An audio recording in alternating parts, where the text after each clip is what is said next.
Story 1.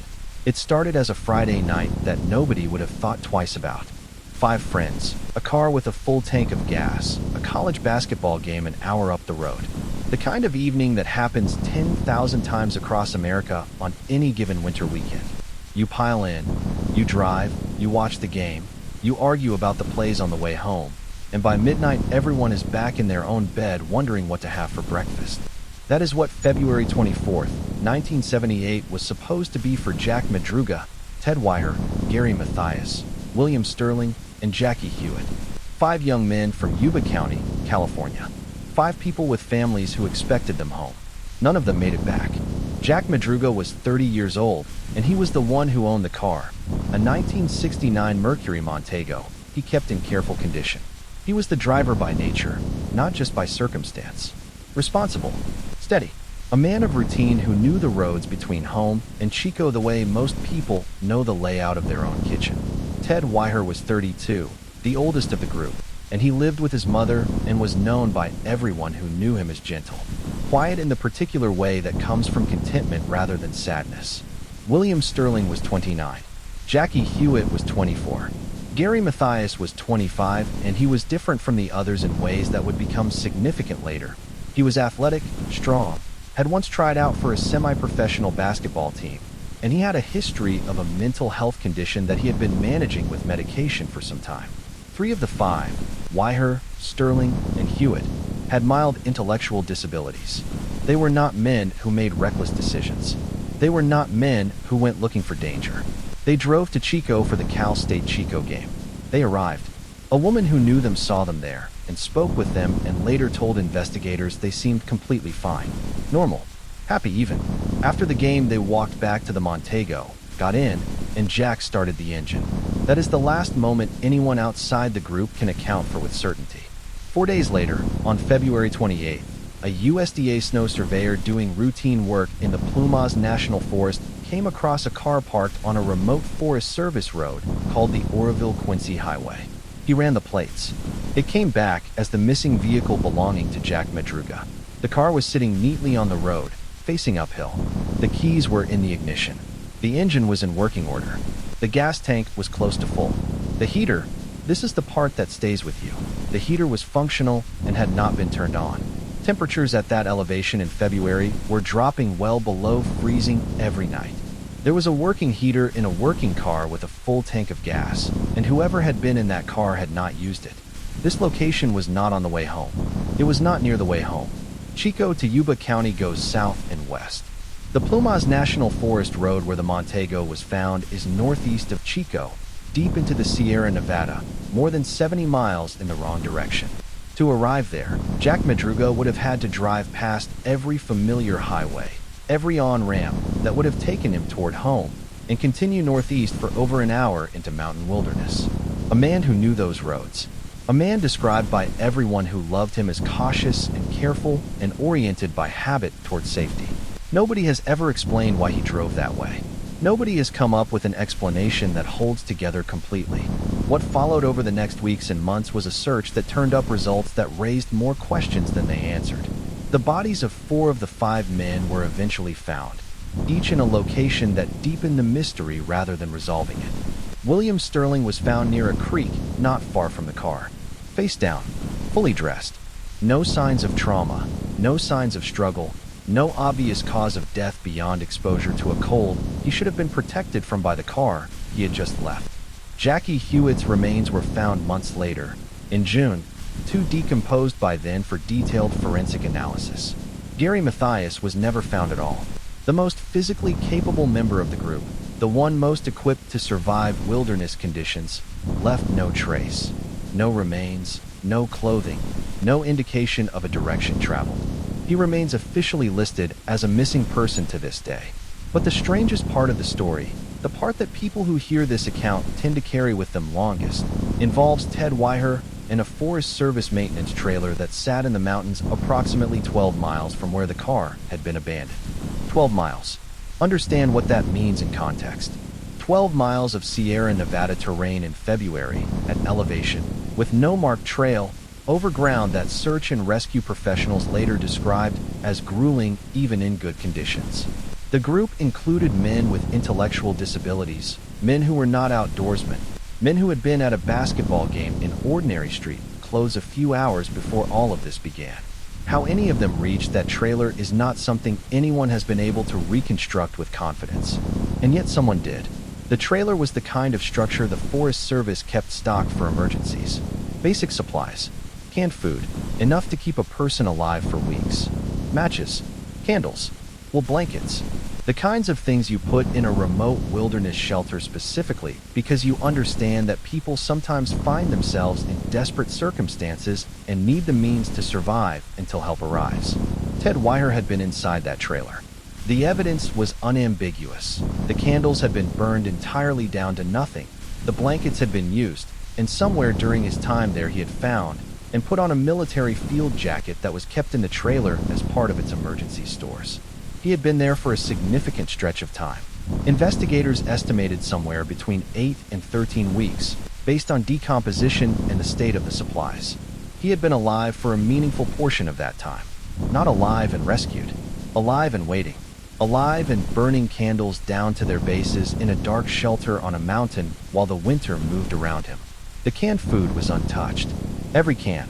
Unopened. Exactly as the Forest Service had stocked them. Ted Weiher weighed somewhere near 80 to 90 pounds when he was found.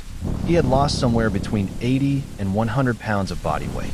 The man had starved to death in a room full of food. The matches that could have been struck to start a signal fire, visible for miles in the snow-covered wilderness around him, had not been used for that purpose. He had burned candles for light and warmth, and he had waited, and he had gotten smaller and smaller, and he had not opened a single can. The official ruling was exposure and starvation. Accurate, technically, completely insufficient as an explanation. The most compassionate interpretation, and the one that some investigators and researchers have put forward, is that Ted Weiher was so profoundly, catastrophically traumatized by whatever happened on that mountain road that his capacity to think through sequential survival actions simply collapsed. That fear of a specific and overwhelming kind had shut down the part of him that could look at a can of food and understand the steps between that object and being fed. That he sat in that trailer not out of choice in any meaningful sense, but because whatever had happened to him had taken away the ability to choose. That the waiting was all that was left. If that is true, and it may be, then the horror of Ted Weiher's last weeks is almost too specific to sit with comfortably. A gentle, quiet man, the oldest of the group, alone on a mountain he had no reason to be on, with everything he needed to live within arm's reach, unable to reach for any of it. Gary Mathias is the thread that researchers keep pulling on because he is the one piece of the story that has no ending. He was physically capable. He was the one member of the group who might realistically have navigated 12 miles of winter mountain terrain. He was also, in the period leading up to the trip, believed by family members to have stopped taking his medication. Whether that is significant or not, whether whatever happened on that road was connected to a mental health crisis involving Mathias, has never been established. There is a single unverified account, impossible to trace or confirm, of a man matching Mathias's description appearing at a remote mountain residence in the days after the disappearance, distressed, asking for help, and then leaving before anyone could assist him. The person who reported this account could not be located for follow-up. The account was never confirmed. He walked into the mountains and vanished as completely as if he had never existed. The car sat on the road with its full tank and its cold heater and its untouched food for 4 days before anyone found it. The families waited. The police searched in the wrong places at first, not knowing yet to look northeast into the mountains, not knowing yet that the road home had not been the road taken. For days of a family expecting a phone call that did not come, of a mother waiting for the sound of her son's key in the lock. The investigation lasted years in various forms. Detectives interviewed hundreds of people. The case was re-examined multiple times through the decades, including a review in the 1990s and again with modern forensic analysis in the 2000s. No definitive answer emerged from any of it. The most complete theories involve Gary Mathias directing or coercing the group into the mountains during a psychiatric episode, the others too frightened or too deferential to resist, the car abandoned for reasons that made sense in a fractured mind and made no sense to anyone looking at the evidence afterward. It is a theory with internal logic. It does not explain the trailer. It does not explain why no one in that car turned around. It does not explain where Gary Mathias went. What remains, stripped of the theories and the investigations and the decades of researchers trying to make the pieces fit, is this. 5 men drove to a basketball game and came back as one of the most enduring, unsolved mysteries in California history. A working car on a mountain road it had no reason to be on. A trailer full of untouched food. One man gone so completely that 50 years of searching has turned up nothing. And the cold. The cold is always in this story, woven through every detail of it. The heater that wasn't used, the barefoot tracks found near the car, the candles that burned down to nothing in the dark while a man waited to die rather than open a can and live. I have read everything written about this case. I have read the investigative reports and the forum discussions and the book chapters and the interviews with surviving family members.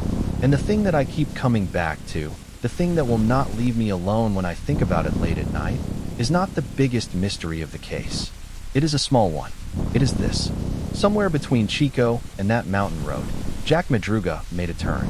He was a cautious man, a responsible man, a man who knew the way home and had driven it dozens of times. And at some point on that February night, he turned the wheel in the wrong direction and kept driving, past every familiar landmark, past every road that would have taken his friends home, deeper and deeper into the mountains. What did he see when he made that turn? What did he think was happening? Was he afraid? Was he following someone? Was he following something that made sense to him in that moment and would make no sense to anyone who came after? He never told anyone. None of them did. The mountain kept the answer and has not given it back. Story 2. There is a specific kind of violation that has nothing to do with physical harm.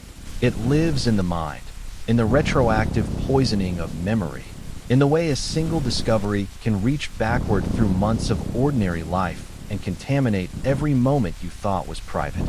You think about all the evenings you spent alone in your home, comfortable, unbothered, secure in the particular peace of a closed door and a quiet room. And then you find out that you were never alone. Not once. And every single one of those evenings becomes something different, something you can no longer think about without your skin crawling. This happened to a man in Karasuyama, Japan in 2008. His name was not released publicly in most of the reporting around the case, and I will respect that here.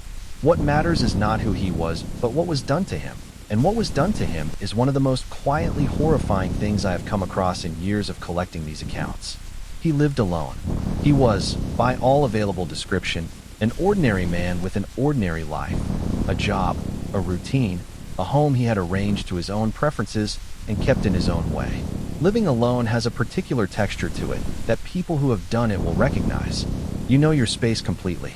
You know where everything is. You know the sounds the building makes at night, and which ones are normal and which ones are not. You know how much food you have because you are the only one eating it. You know the specific quality of the silence when you close the door and the outside world stops.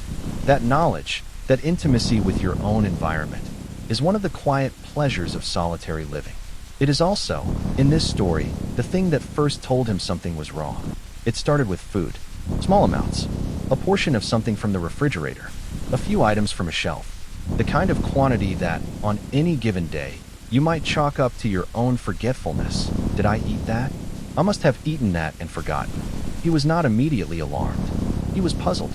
He is, by his own later account, the kind of person who pays attention to these things, who has a reasonable mental inventory of what he has at home, and the inventory was not matching up. But the mind is very good at protecting itself from conclusions it is not ready to reach. And so for a while he found explanations that fit comfortably. He had eaten more than he thought. He had miscounted. He was tired and not remembering correctly. The food kept disappearing. Not dramatically. Never enough to be undeniable on any single occasion. Just a steady, quiet, consistent depletion that accumulated over weeks into something he could no longer dismiss. He checked the apartment for pests. He found nothing. He examined the refrigerator seals, the cabinets, every place a rodent or insect might access. Nothing. He reviewed his own habits with the particular embarrassed scrutiny of someone who suspects they might be losing their mind and is trying to rule that out before mentioning it to anyone. He mentioned it to no one. Instead, he installed a security camera. A simple one, positioned to cover the main living area of the apartment, motion activated, recording to a memory card he could review at his convenience. He was looking, probably, for evidence of an animal. Something small and explicable. Something with a rational solution. He set it up, and he went about his life, and he waited. He reviewed the footage a few days later. I want to try to describe what it must have been like to sit down with that memory card and watch what he found, because I think the experience of watching it is as important as the content of it. He was alone. He was in his own home, his private space, the place where he was most himself. He was expecting to see a rat or a mouse or some evidence of a pest problem that he could deal with by calling someone and having it fixed. That was the frame he was sitting inside when he pressed play. A woman came out of the closet. She was older, later determined to be in her late 50s.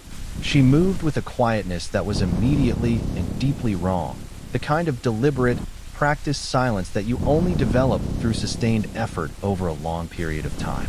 She did not look around nervously. She did not hesitate at the closet door. She walked to the kitchen with the casual confidence of someone who had done this many times before, because she had done this many times before. She opened the refrigerator.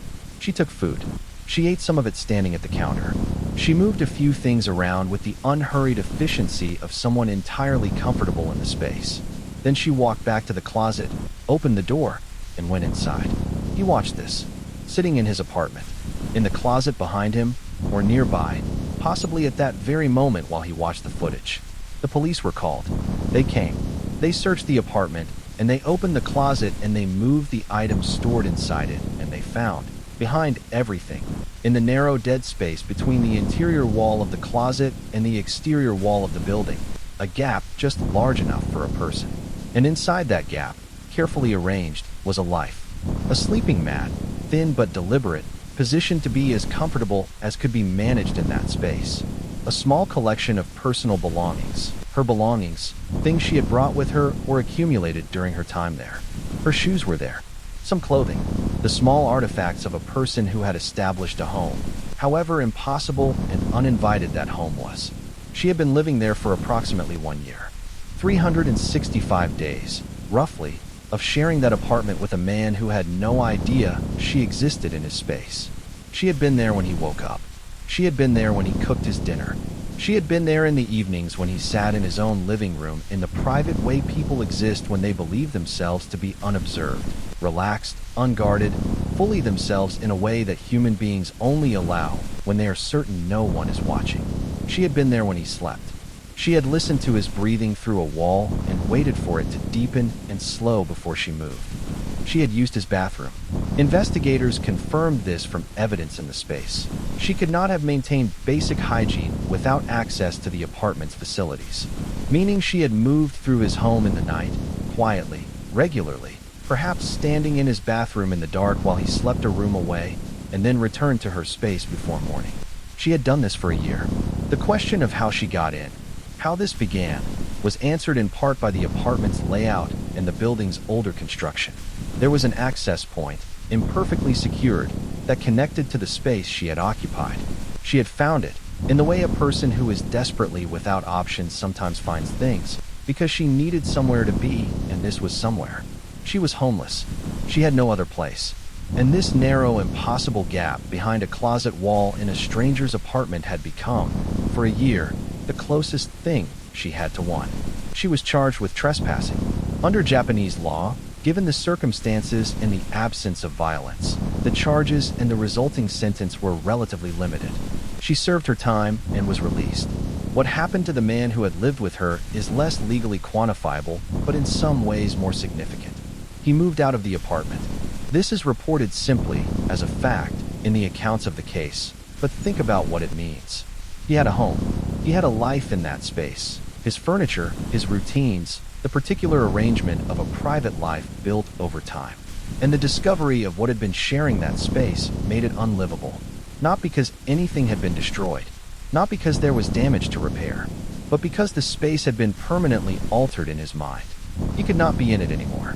Every room was contaminated by the knowledge of what had been there. And here is the thing that I find most disturbing about this story. More disturbing even than the year of cohabitation or the footage or the small organized life found behind the wall. It is the skill of it, the discipline, The sustained, perfect maintenance of invisibility over 365 days in the intimate proximity of a single apartment. She knew his schedule well enough to move when he slept and be hidden when he woke. She knew the sounds of his routines well enough to stay completely still when the pattern broke unexpectedly. She had internalized the rhythms of his private life so completely that she could move through it like a ghost, present and invisible simultaneously. That level of knowledge about another person, accumulated over a year of hidden observation, is its own kind of intimacy. She knew things about how he lived that he did not know she knew. She had watched him be fully, privately himself hundreds of times. She had heard things, seen things, absorbed the details of his daily existence with the thorough attention of someone for whom attention was a matter of survival. He knew nothing about her until he watched a video of her eating his food. There is an asymmetry in that which I find almost impossible to sit with comfortably. She knew him, in some specific and terrible way. After a year of that proximity, she knew him well. He did not know she existed. He moved through his own life in the belief that he was alone and private and unobserved. And that belief was completely, thoroughly wrong every single day for a year. When people talk about the violation of having your home broken into, a burglary, even a minor one where nothing significant is taken, they often describe it in terms that go beyond the material loss. It is the knowledge that someone was in your space, touched your things, moved through the rooms where you are most yourself, that causes the lasting damage. That feeling of contamination, of the home no longer feeling entirely yours. Now stretch that across a year. Stretch it across every evening, every night, every quiet hour you thought you were alone. Stretch it across the specific vulnerability of sleep, the hours when you are most unguarded, most unaware, most completely at the mercy of your own unconsciousness. Stretch it across every private moment a person has over 12 months of living. That is what was taken from him. Not food, not property, not safety, technically, because she was not violent and had no apparent intent to harm him. What was taken was a year of genuine solitude that he thought he had and did not have. A year of privacy that was, the entire time, a performance he did not know he was giving to an audience of one.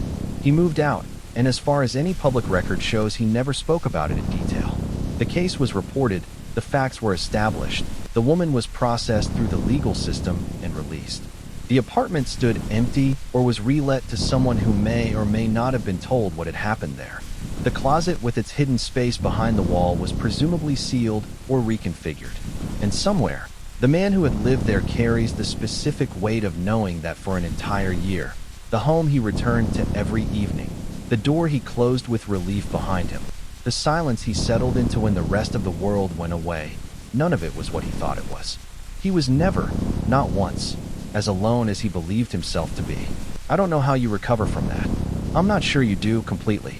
I think you just learn to live with a new understanding of what privacy actually means, which is to say you learn to live with the understanding that it may not mean anything at all, that the walls you trust to contain your private life are just walls, and walls have gaps, and gaps have people in them that you will never know about until a camera shows you something your mind was protecting you from seeing. You close the door. You sit in the quiet. You breathe out. And somewhere in the building, in the specific and occupied silence behind the wall, someone breathes too. Story 3. I want to be careful with this one. I want to be careful because the easiest thing in the world would be to tell it as a story about a monster, and monsters are, in a strange way, comforting. Monsters are separate from us. Monsters are other. You can look at a monster and say that is not a person. That is not something that belongs to the world I live in, and the distance that creates allows you to sleep afterward. What I am about to tell you does not allow that distance. And the reason it does not allow it has nothing to do with the crime itself, as terrible as that crime was. It has to do with what came after. It has to do with the systems we have built to prevent exactly this kind of thing, and the clean, almost elegant way those systems failed. That failure is what keeps me up at night. That failure is what I think you will carry with you when this is over. In 1981, a Japanese graduate student named Issei Sagawa was studying comparative literature in Paris. He was 29 years old. He was the son of a wealthy and prominent Japanese businessman, well-funded, comfortable in his circumstances, enrolled at the Sorbonne, and moving in the international academic circles that a prestigious Parisian institution attracts. By the accounts of people who knew him there, he was unremarkable in most social respects. Quiet, somewhat awkward, not someone who drew particular attention. He had, however, been drawing the attention of mental health professionals since childhood. There are records, going back years, of disturbing ideation, of fantasies he had described to therapists and psychiatrists in Japan that were violent and specific and that should, in retrospect, have generated a level of ongoing monitoring that they did not generate. He had been seen by professionals. He had been assessed. The assessments had noted what they noted, and the file had been maintained, and he had been allowed to go to Paris and study literature. A Dutch fellow student named Renee Hartevelt was 25 years old. She was studying the same program. She was by all accounts a warm, intelligent, sociable woman who had no reason to fear Issei Sagawa and had been kind to him in the way that decent people are kind to quiet, awkward classmates. They had studied together. She had helped him with language work. She considered him, apparently, a harmless and somewhat lonely figure who appreciated her friendship. On the 4th of June, 1981, she came to his apartment to practice German conversation. He shot her with a rifle. He then spent approximately 2 days in that apartment engaging in acts I will not describe in specific detail here, because the specifics serve no purpose except gratuitous horror, and that is not what this story is about. What matters is that the crime was premeditated. He had planned it. He had purchased the rifle in advance. He had invited her over with intent. There was no ambiguity about any of this. Not then and not later, because Issei Sagawa confessed to everything fully and without apparent remorse. He described what he had done in precise, affectless detail to investigators and later to journalists and later to audiences much larger than that. He told everything. He hid nothing. He was arrested when he attempted to dispose of her remains in the Bois de Boulogne and was seen by witnesses who contacted police. The evidence against him was, given his confession, comprehensive and uncomplicated. There was no question of who had done this or whether he had done it. The only legal question was what would happen to him as a result. French authorities had him psychiatrically evaluated. The evaluation determined that he was legally insane at the time of the crime, that he lacked the legal capacity for criminal responsibility as defined under French law, and that he should be confined to a psychiatric institution for treatment rather than prosecuted in a criminal court. He was committed to the Paul Gérard Hospital outside Paris. He was not tried. He was not convicted. He was institutionalized under a medical order rather than a criminal one, which is a distinction that sounds technical and turns out to matter enormously. He spent 2 years there, 2 years in a French psychiatric facility. And then, in 1983, the French government decided to transfer him to Japan. The reasoning given was procedural. The Japanese government had requested his return. The French, for reasons related to the legal status of his detention. He had been held under a medical order, not a criminal sentence, and the formal documentation required for extradition under criminal law did not exist because he had never been criminally charged. Determined that the proper course was to transfer him to Japanese custody with the expectation that he would be held in a psychiatric facility there under a similar medical order. He arrived in Japan. Japanese legal authorities reviewed the French documentation. They determined that under Japanese law the paperwork provided by the French was legally insufficient to compel his continued psychiatric detention. There was no conviction. There was no sentence. There was a French medical order that had no binding force under Japanese jurisdiction. They could not, they said, legally hold him based on what they had been given. He was released, not transferred to another institution, not placed in supervised outpatient treatment in any meaningful long-term sense. Released. Into Japan, into his family's care initially, and then, as the months and years passed, into Japanese society with a progressiveness that remains difficult to fully process even now, decades later. He gave interviews. He wrote a book about what he had done. The book was published. It was read. He became, in certain corners of Japanese popular culture, something that I struggle to apply an accurate word to. Not celebrated, perhaps, but present in a way that should have been impossible, visible in a way that should have been prevented, a figure who appeared on television and reviewed restaurants for magazines, and engaged with a public that had decided, for reasons I genuinely cannot explain, that his story was interesting rather than intolerable. Renee Hartevelt's family watched all of this happen. Her parents spent years attempting every available legal avenue to have Sagawa prosecuted, extradited, institutionalized, or in any way held accountable by the machinery of law that exists for precisely this purpose. They contacted French authorities. They contacted Japanese authorities. They worked through diplomatic channels. They hired lawyers. They made appeals to institutions and governments and any body with potential jurisdiction over the situation. Each avenue closed. Each door was politely, procedurally shut. The French could not act because they had transferred him and he was no longer in their custody. The Japanese could not act because the documents were insufficient and there was no basis under Japanese law for criminal prosecution of a crime tried, or rather not tried, in France. There was a victim. There was a perpetrator. There was a confession so complete and detailed that no jury in the world would have needed more than an hour.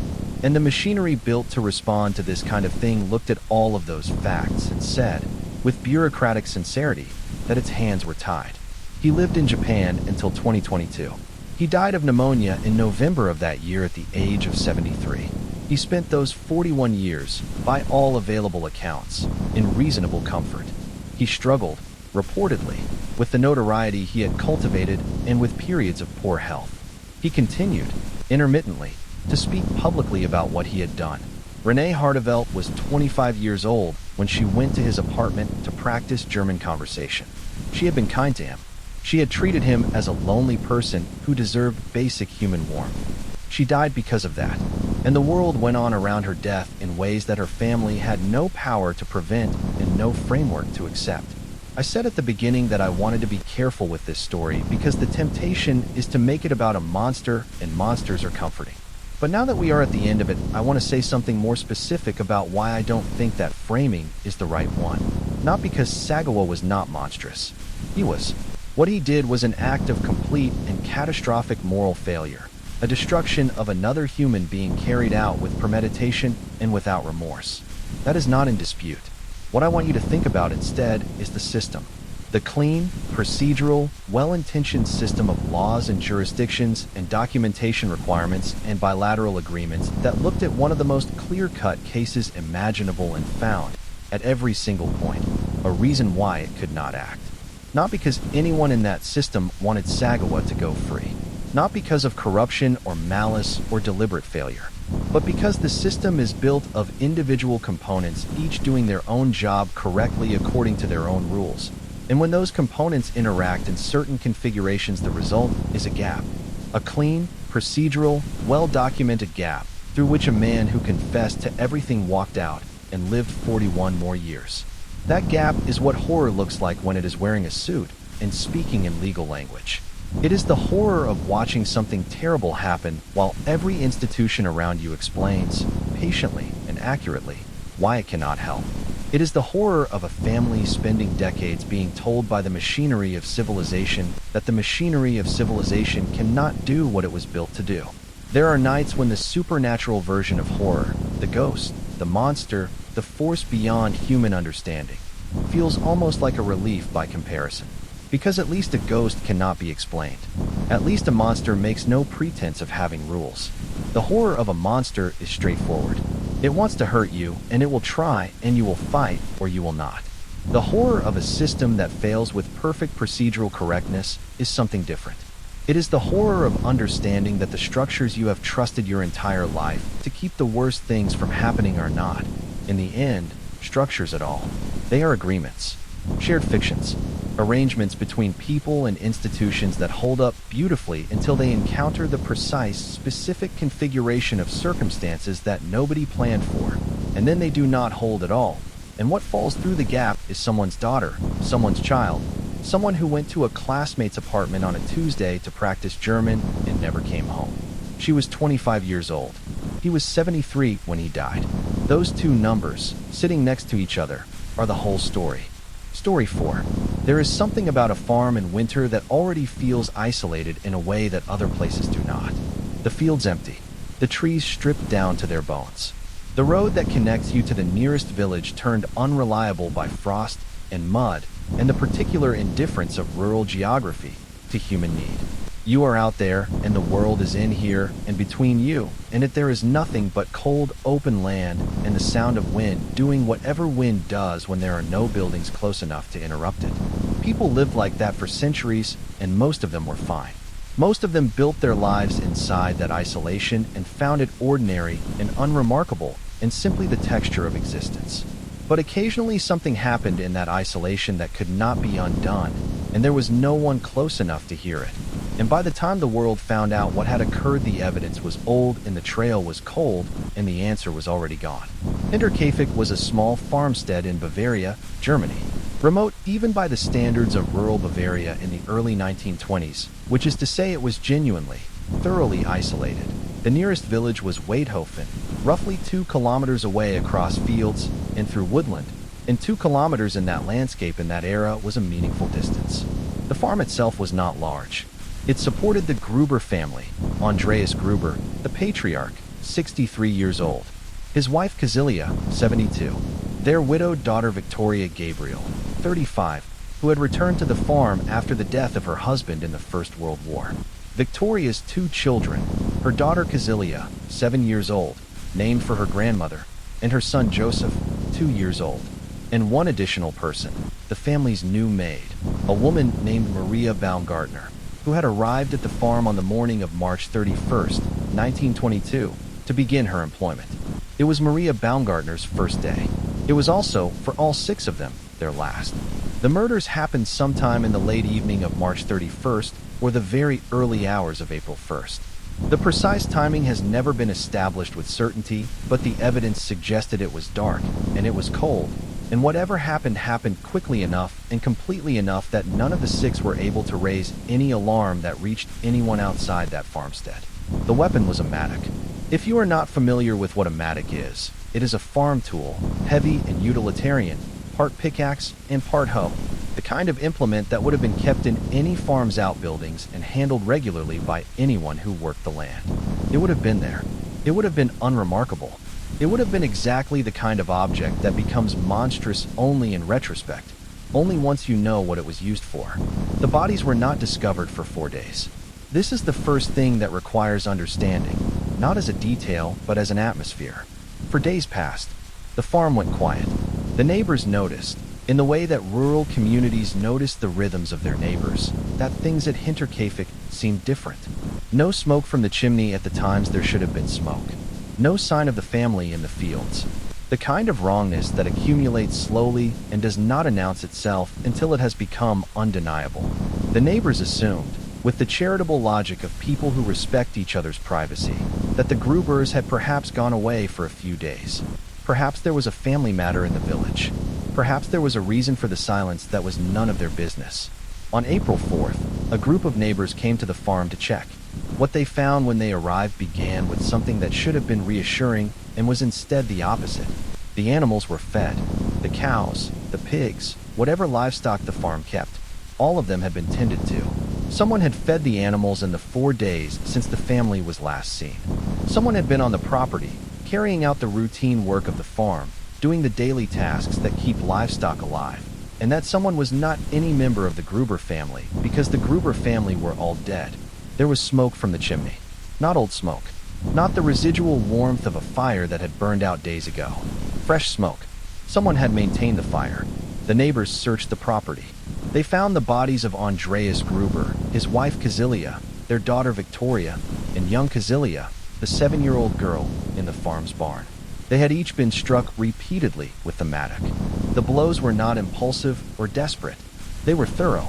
The investigation would later conclude that each victim had been lured to the barn separately, one at a time, called out from the house for some reason plausible enough that they went without apparent resistance. They had walked to the barn, and they had been killed, and the next person had been called out, and the same thing had happened, and so on, until the barn held 4 members of the Gruber family, and the farmyard was quiet again. The maid, Maria Baumgartner, was found in her bedroom. She had been killed there. She had arrived that morning for the first day of a new job, and she had been dead before she had any real chance to understand where she was, or who she was working for, or what the particular texture of life at Hinterkaifeck was going to be. Joseph, the 2-year-old, was found in his bed beside his mother Victoria in the barn. He was the last of them. The investigation began immediately and continued, in various forms, for the rest of the 20th century. The case was reviewed by Munich police in 1922 and 1923. It was re-examined periodically through the following decades. In 2007, criminology students at a German police academy undertook a comprehensive reinvestigation using modern forensic methodology applied to the preserved evidence and documentation from the original inquiry. They interviewed descendants of people connected to the case. They reviewed every suspect ever considered. They applied contemporary profiling techniques to the known evidence. They could not identify the perpetrator. Over the course of the investigation, more than 100 suspects were questioned at various points across the decades. Names surfaced and were examined and were eliminated or left unresolved. A farmhand who had worked at Hinterkaifeck previously and left under unclear circumstances. A man from a neighboring area with a history of violence. Various other figures who had connections to the farm or the family or the region. None of them could be conclusively tied to the murders. None of them provided the piece of evidence that would have closed the case. But it is not the unsolved nature of the murders that lives in this story most persistently. Crimes go unsolved. It is terrible and it is unjust, but it happens. And while the absence of justice is its own particular darkness, it is a darkness that has a shape we recognize. What gives Hinterkaifeck its specific character? Its quality of dread that has kept it in the literature of true crime and unexplained events for over 100 years is a series of details that surround the murders, details that sit before and after the killings themselves, and that change the nature of what you are looking at when you look at this case. In the weeks before the murders, Andreas Gruber spoke to neighbors and to the local village priest about strange things happening at the farm. He was not, by available description, a man given to nervousness or superstition. He was a farmer, practical, weathered, accustomed to the particular hardness of rural life. When he told people that something was wrong at Hinterkaifeck, people listened, because he was not the kind of man who said things like that without reason. He had found footprints in the snow, footprints leading from the edge of the forest across the fields and up to the farmstead. Not footprints leading away, just footprints leading to the farm, ending at the property, as if whoever had made them had arrived and simply ceased to move. He could not explain them. He had searched the property and found no one. But the footprints were there, and they led to his farm, and they did not lead back. He had heard sounds in the attic at night. Footsteps, or something that behaved like footsteps. Movement in the space above the family's living quarters, irregular, occurring at night, without any source he could identify when he investigated. He had gone up to the attic. He had found nothing. The sounds continued. A key to the farm's house had gone missing. He did not know when it had disappeared or who might have taken it. He had noticed the absence and could not account for it. He mentioned these things. He told the priest. He told neighbors. He did not leave the farm. He had nowhere to go that was more his than this place. And the pragmatic logic of a farmer in 1922 in rural Bavaria did not readily accommodate the conclusion that his home was compromised in some fundamental way, and that the only rational response was to abandon it. He stayed. He kept watch in the ways available to him. He tried to make sense of what was happening. And then on the last night of March, 1922, whatever had been leaving footprints in the snow and moving in the attic and taking keys from locked houses came out of wherever it had been and did what it had come to do. The detail that investigators kept returning to, the one that most resisted clean explanation, was the period after the murders. The fire maintained. The animals fed. The farm kept running in its daily rhythms by someone who was not the family and was not discovered and was not identified. For 4 days, whoever had killed 6 people at Hinterkaifeck remained on the property, going about the basic maintenance of the farm, sleeping presumably in the farmhouse, eating presumably from the family's stores, living inside the space they had just emptied of its inhabitants.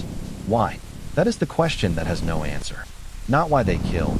That question also has no definitive answer, but it at least has a shape, a structure of possible motives that investigation can work through. But why stay? Why tend the animals? Why keep the fire? Why remain in that place for 4 days with 6 dead people on the property, performing the routines of farm life as if the farm were simply continuing and the family had merely stepped out? Some investigators have suggested it was practical, that the perpetrator needed to remain in the area for reasons unconnected to the crime and used the farm as shelter, maintaining it to avoid drawing attention to the suddenly quiet property. This is logical. It has the virtue of being explainable in human terms. It does not make it less disturbing that it happened. Others have suggested something more psychological, that whoever did this had a specific and disordered relationship to the farm itself, to the idea of inhabiting it, to the fantasy of the life it represented. That the murders were not purely instrumental, but were in some way about possession, about taking the farm in the most complete sense available. This also is logical, and it also does not make what happened less monstrous. What I find myself returning to when I think about Hinterkaifeck in the dark is not the murders themselves, though they are terrible. It is Andreas Gruber, in the weeks before, standing in the snow looking at footprints that led to his home and did not lead away. Standing there in the cold morning air, a practical man trying to apply practical thinking to something that his practical thinking was not built to accommodate. He knew something was wrong. He felt it in the specific way that people feel things when their instincts are telling them the truth and their rational minds are still trying to negotiate. He told people. He did not leave. And somewhere, perhaps in the barn he was looking at from across the yard, perhaps in the attic above the room where his grandchildren slept, whatever had made those footprints waited with the particular patience of something that has already decided what it is going to do and is simply waiting for the right moment to do it. The case has never been solved. The farm no longer exists. The buildings were demolished in 1923, in the way that communities sometimes try to erase the locations of things that cannot be processed or explained, as if removing the physical space will remove the event it housed. The land is still there. The fields are still there. The stretch of Bavarian countryside where a family was killed one by one over the course of an evening, and then lay undisturbed for 4 days, while their farm kept running without them is still there. Ordinary and unremarkable, covered in snow in winter, green in summer, looking like nothing ever happened there at all. Somewhere, in records that have now outlasted everyone who was alive when this happened, there is a detail that would explain it. A connection not yet made. A document not yet found. A descendant of someone who knew something who has not yet spoken. That is the hopeful version. The version in which the answer exists and is simply waiting. The other version is that the footprints led to the farm and did not lead away and no one ever found out why. That whatever moved in the attic and took the key and kept the fire burning for 4 days after 6 people died moved through the world without leaving enough of itself behind to be caught or named or understood. That it is simply gone. That it always was. That version is the one that follows me. Story 5. I have thought carefully about how to begin this one because it is the one that resists the most. The others had shapes I could work with. A car on a mountain road. A woman behind a wall. A legal system with a gap in it. A farm in Bavaria with footprints in the snow. Those stories are terrible, but they are terrestrial. They live in the world of things that happen between people, of geography and crime, and the failure of institutions, and the particular cruelty of isolated places. You can hold them, even if holding them is uncomfortable. You can turn them over and find the edges. This one does not have clean edges. This one is the story I have gone back and forth about telling because every time I tell it, I am aware that I cannot fully protect myself from the implication of it, and I am not sure you will be able to either. So I will say up front what I said at the beginning of story 3. I am going to be careful. I am going to tell you only what is documented and verified. I am not going to reach beyond the evidence. And the evidence, on its own, without any reaching at all, is enough. In January of 1959, 10 students from the Ural Polytechnic Institute in Sverdlovsk, Soviet Union, set out on a ski hiking expedition into the northern Ural Mountains. 10 became 9 when one of them turned back early due to a knee injury. The remaining 9 continued. Their leader was Igor Dyatlov, 23 years old, an experienced mountaineer and ski hiker who had led expeditions before and was trusted by the university's sporting club and by his fellow students to know what he was doing. The others ranged in age from 20 to 38. All of them were experienced. All of them had done this kind of thing before. They were not novices playing at wilderness. They were serious, prepared, physically capable people who understood cold and understood mountains and understood the specific demands of winter hiking in the Urals. Their route was documented and submitted to the university's sporting club before they left, as was standard practice. They were expected to send a telegram from the endpoint of their journey when they arrived, after which they would make their way back, and the expedition would be over.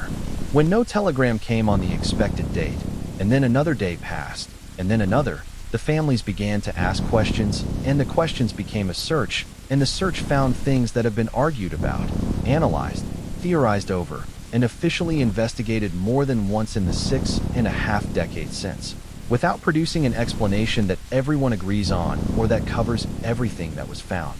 The search team located the group's tent on the slope of a mountain called Bonechill on February 26, 1959, roughly 3 weeks after the group had last been seen. Bonechill is a Mansi name. The Mansi are the indigenous people of that region of the Urals. The name translates, depending on the source and the specific dialect, as Dead Mountain. The local Mansi had historically avoided the area. The students had known this and had gone anyway because they were Soviet university students in 1959, and the romantic avoidance of a mountain by indigenous people was not a deterrent to a planned route. The tent was partially buried under snow and had been damaged. When investigators examined the damage, they found that it had been cut open from the inside, not unzipped, not torn from outside by wind or animal or any exterior force. Cut deliberately with a knife from the inside in multiple places in a way that suggested the people inside had needed to get out very quickly and had chosen to cut through the fabric rather than use the entrance. The cuts were not careful. They were urgent. The hikers' belongings were inside the tent. Their boots, most of their outer clothing, their food, their supplies, their equipment. Everything you would take off at the end of a day's hiking before getting into your sleeping bag. Everything you would need to survive a night at that elevation in February, at temperatures that investigators later estimated had been somewhere between -25 and -30 degrees Celsius that night. They had left all of it. They had cut through the wall of their shelter, and they had run. In their socks, in their underwear, in the thin interior layers they had been sleeping in, into a night that was 30 degrees below zero, on a mountain slope, in the dark, away from the tent, away from everything that could have kept them alive. The first bodies were found on the slope between the tent and the tree line, roughly 1.5 kilometers downhill. Igor Dyatlov himself, a woman named Zinaida Kolmogorova, a man named Rustam Slobodin. They were found in positions that suggested, to the investigators who examined them, that they had been trying to return to the tent when they died. They were spread across the slope at intervals, each one closer to the tent than the last, as if they had turned back and been overtaken by the cold before they could reach it. Slobodin had a small fracture in his skull, but investigators at the time attributed this to a fall on the slope rather than a blow. He had died of hypothermia. 2 more were found near the tree line, Yuri Doroshenko and Yuri Krivonischenko.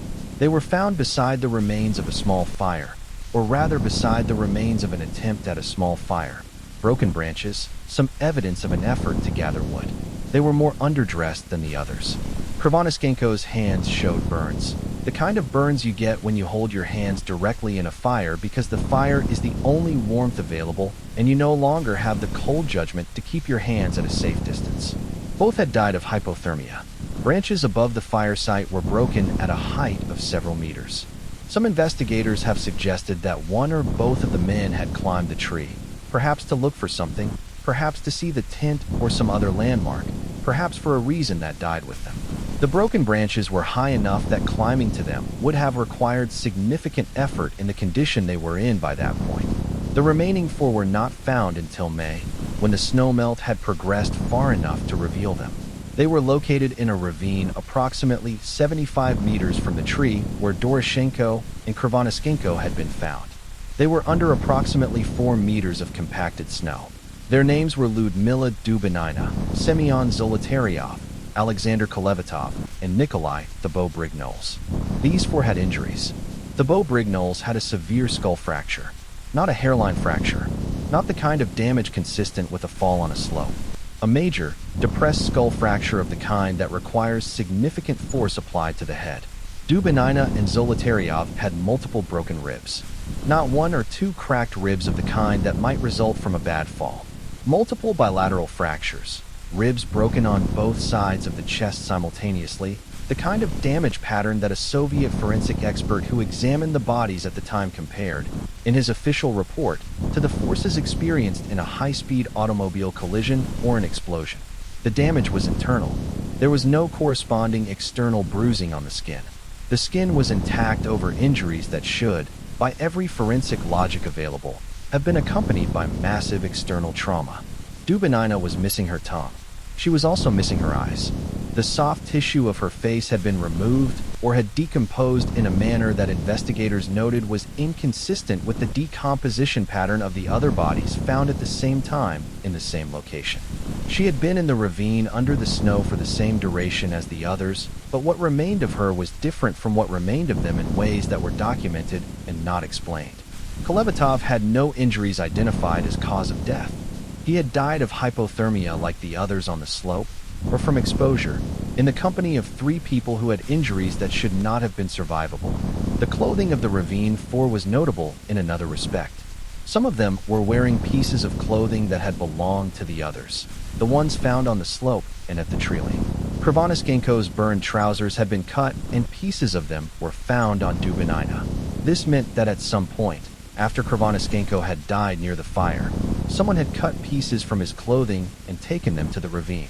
Someone had been alive and mobile and making decisions after at least 2 of the group were dead. The Soviet investigation concluded in May of 1959. The official findings stated that the group had died as a result of an unknown compelling force. That phrase, in the original Russian, carries a specific weight. It is not the language of a conclusion. It is the language of an admission. It says we looked at everything we could find, and we cannot tell you what happened. It says the force that caused this was real, and it was present, and we do not know what it was. The case was classified and the files were sealed, as Soviet cases of unexplained incidents frequently were, and for decades the full documentation was unavailable to independent researchers. When the Soviet Union dissolved and the files became more accessible, investigators and journalists and researchers from around the world began going through them, and the theorizing accelerated. It has never stopped. The theories are numerous.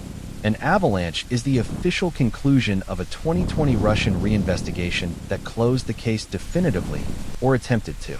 The avalanche theory has been disputed extensively, both by independent researchers and by people with specific expertise in snow dynamics and avalanche behavior. The slope angle at the tent location, critics say, was too shallow for a spontaneous avalanche under the conditions that existed that night.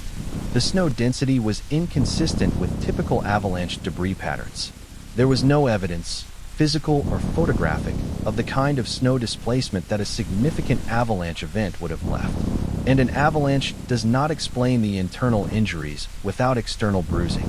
An avalanche does not explain why the tent was cut from the inside rather than being found compressed or buried as avalanche-struck tents typically are. Other theories have accumulated over the decades with the particular enthusiasm that genuinely unexplained events attract.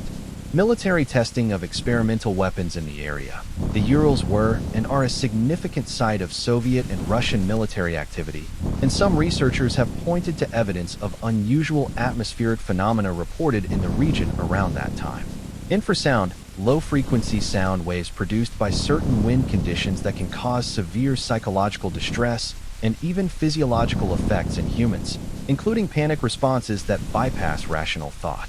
A katabatic wind event, a specific and violent type of downslope wind that can reach extreme speeds and temperatures in mountain terrain, and that can, in the right configuration, produce forces capable of causing injury.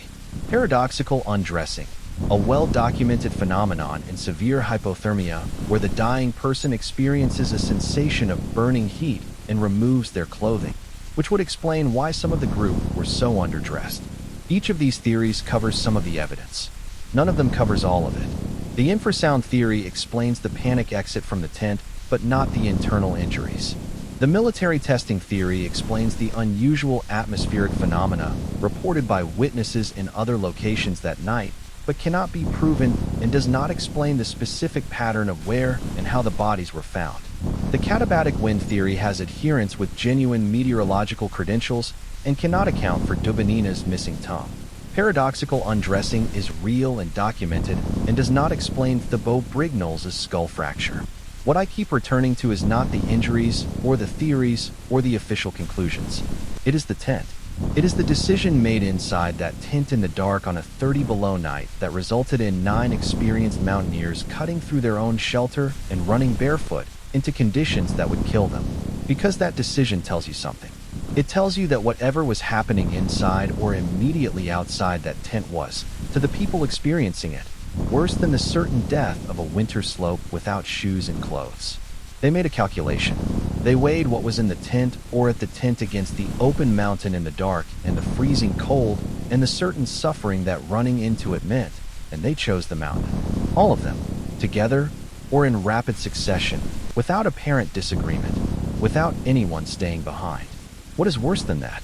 What do you experience in a canvas tent on a mountain at 30 below that makes you pick up a knife and cut your way out and run? They knew mountains. They knew cold. They knew, with the precise knowledge of experienced winter hikers, exactly what the slope outside that tent would do to them without their gear. They chose it anyway. Whatever they were choosing it over was something their combined expertise and experience and rational survival instinct told them was worse. Something that made the guaranteed killing cold of the Ural winter in February feel like the better option. None of them lived long enough to tell anyone what it was. The mountain is still there. Koletsyakal. Dead Mountain. It still has that name. The name the Monsi gave it before any of this happened, before 9 students from a Polytechnic Institute in Sverdlovsk set their tent on its slope on the night of February 1st, 1959, and woke up to whatever they woke up to. People still hike it. There is a memorial pass now named after Igor Dyatlov, the young expedition leader who was found on the slope facing back toward the tent, trying to return, frozen before he could reach it. Hikers go there. They take photographs. They stand on the slope and look at the landscape and try to feel what it felt like. The slope is just a slope. The mountain is just a mountain. The snow in winter is just snow. And somewhere in the cold and the silence and the 66 years of distance from that night, the answer sits in the dark and does not speak and has not spoken and shows no signs of ever speaking. 9 people went up that mountain knowing exactly what they were doing. Something happened in the dark that none of the living world has been able to name. And in the morning there was a cut tint and footprints in the snow going downhill and nothing else. Nothing that explains it. Nothing that closes it. Just the mountain. Just the cold. Just the specific and permanent silence of a place where something happened once that the world has been trying to understand ever since and cannot and may never. That is where this ends. Not with an answer. With a slope and a name and 9 people who knew better than almost anyone alive what the cold could do to a human body, and chose it anyway. That is the whole story. That is all there is. And somehow, even after everything else in this collection, that is the one that stays with me longest. Not the woman behind the wall. Not the footprints at Hinterkaifeck.